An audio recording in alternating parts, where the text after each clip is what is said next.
500,000. You know what's crazy? What's that? India's pumping out 500,000 software engineers every year. Yeah, that's more people than like some small countries even. It really is. It's like a tidal wave of tech talent. Yeah. But one Reddit user is asking, is the industry really ready for that many? I mean, can it handle that kind of growth? Right. And the comments are all over the place. It's super interesting. Totally. So if you're thinking about getting into software, dipping your toes in the water, or if you're just curious about what it's really like over there, this deep dive is for you. Yeah, because it's not all sunshine and roses. Yeah. This isn't just about how many people are going into the field. It's about what they're expecting when they get there versus like what it's actually like. In India, with such a booming tech scene, this Reddit post really highlights that, like the anxiety that people are feeling. Yeah, and the original poster, they seemed really worried. They were seeing all these influencers talking about, big salaries, amazing perks, all that. Yeah, all the glamour. Exactly. But their experience, on the ground, it was totally different. Lots of competition, not enough good jobs. It's almost like there's a disconnect between, what everyone's saying and what's actually happening. Oh, totally. And to really get why that's happening, we have to think about India's history, like with the whole IT world. I mean, think about it, that outsourcing boom, it created this image of software engineering being like a golden ticket, high salaries, global opportunities. Like the dream, right? Yeah. So no wonder it became the career path. Everybody wants a piece of that. Of course. But then here we are now, and there's this new generation, and they're facing, a different reality, Oh, for sure. And it's rough out there. One comment really stuck with me. It just said, flat out, only 10% of these new engineers are actually employable.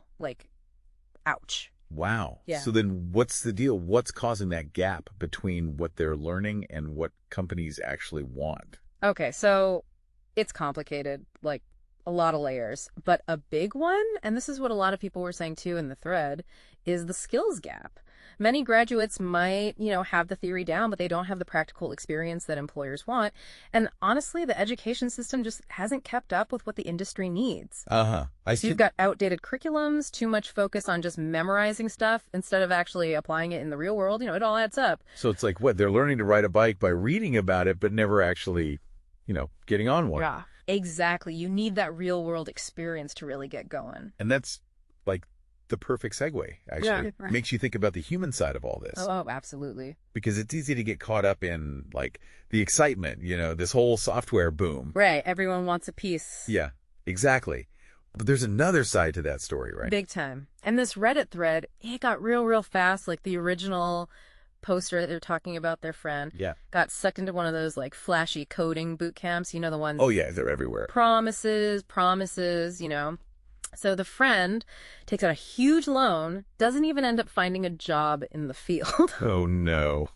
And now their family is stuck with that debt. It's really sad, actually. Oh, that's rough. That's really rough. And it sounds like that's not even that unusual, right? Sadly, no. It's more common than you'd think. People just want it so badly. They're desperate to get into tech. And it's that desperation that makes them vulnerable. These boot camps, they prey on that. Over-promising, under-delivering, it's a whole thing. It's like a scam almost. Totally. Yeah. And even when it's not straight up predatory, there's a bigger issue of exploitation, within the industry itself. What do you mean?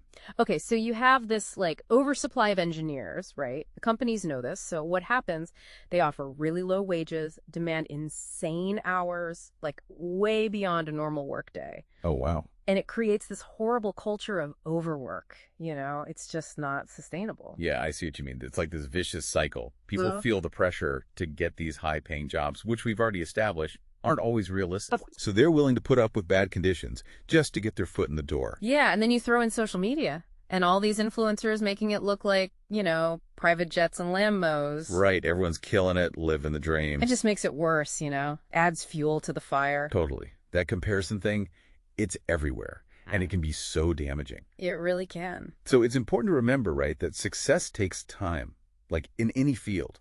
It takes work, it takes effort. And resilience. Don't forget resilience. Yeah, you got to be able to bounce back. For sure. Those perfect lives online, that's just a highlight reel. It's not real life.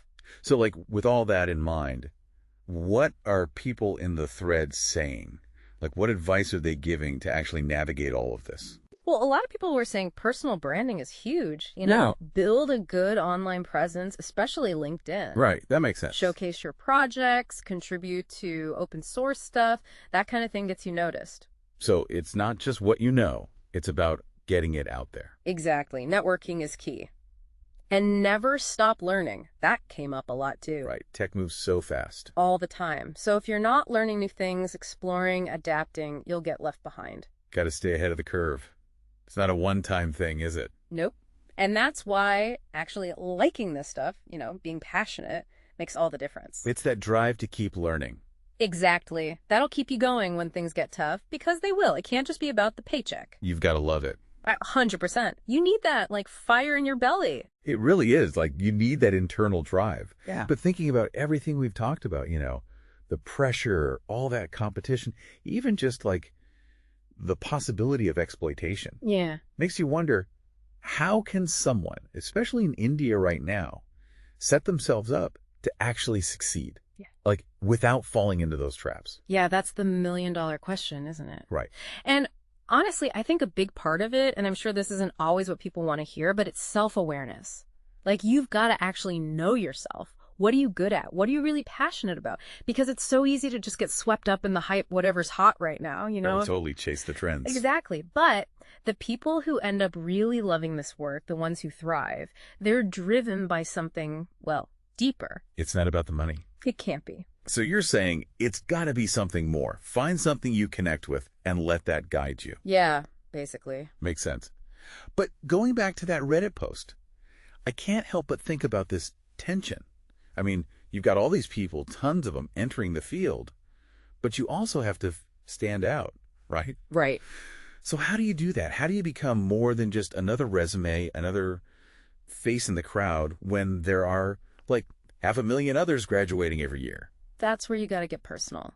It's about telling your story, but with your skills. You know what I mean? Showing your perspective, what makes you you. Because anybody can learn to code, right? Yeah, but not everyone has your experience. Exactly, and that's what people remember. Remember that story from the Reddit thread? That person who went to the coding boot camp ended up in debt? Imagine if, instead of that, they built up a really strong online presence, contributing to open source projects, actually talking to people in the industry. They probably could have skipped that whole boot camp thing altogether, found something that was a better fit. That's like that saying, right? It's not what you know, it's who you know. But in this case, it's also about showing what you know. Yes, 100%. Make it impossible to ignore you. So how do you do that? Well, that's the exciting part. There are so many ways, you can blog, do video tutorials, contribute to open source, even just sharing smart stuff on social media. The possibilities are endless. If you're passionate, there's a way to show it. So we've learned a lot today. It's not enough to just be a great coder, especially in India. You got to be a great communicator, networker. You got to keep learning new stuff all the time. And love it. Don't forget that part. It's a lot. This has been an amazing deep dive, by the way. We've covered so much, the history, what's going on right now, the ups, the downs. It's a lot to take in. It really is. But if there's one thing I hope our listeners take away from all of this, it's this. Don't just chase the hype. Okay?